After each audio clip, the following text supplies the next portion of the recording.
right, Dad. So we were. This is definitely one where I wouldn't, it may or may not help, but It probably wouldn't, but. What do you know? What are we talking about? Yeah, I know what you're talking about. What year is this thing? 16.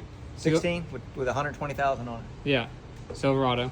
So we've done truck video before, I think, and Well, we were joking around with the one that had how many miles were on that other one, baby? Like G, 30? with the coolant leak, 30,000 or something on it. It was under 50, I know that. Silverado, under 50, needed all that stuff, and you made a joke and said, "Yeah, I need a transmission," and before you know it, okay, well, this is just not our number one recommendation. I don't really understand why anybody would buy a truck like this. So.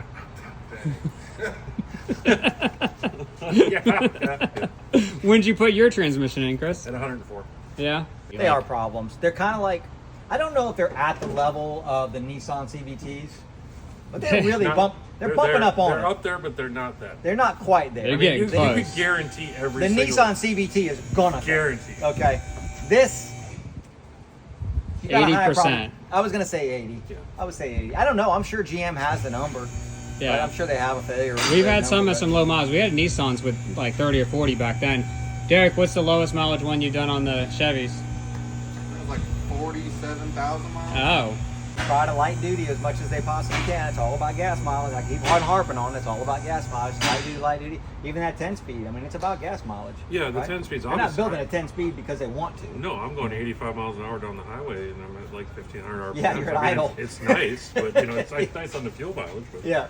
Right? I mean, they got to meet the standards. So, but yeah, this one is, and unfortunately, at the end of the day, the quality control, as much as the OEs do everything they possibly can to test and test and test and run them through all kind of craziness. At the end of the day, the final quality control is the final buyers. Yeah. And once you get to this point, yeah, and it ain't cheap. no, it's not. Not cheap at all. No. A lot of people still think they still have these $2,000 prices for transmissions in their head, and that ain't a thing long anymore. gone. That's long gone. I think some of it might do with fluid too, It might be fluid. because now the 10-speed is the same with Ford and Chevy, and Ford is having a whole bunch of problems with the transmission, with their trash can they call it. So that's what a lot of Ford techs call it. It's the big F drum or whatever it is. It's wearing out. Yeah. And I know Chevy's having problems, but not as much as Ford. So I'm wondering if it comes down to Could be a fluid. fluid issue. Eric, Might how be many miles dealing you with got on something your else. Silverado, brother?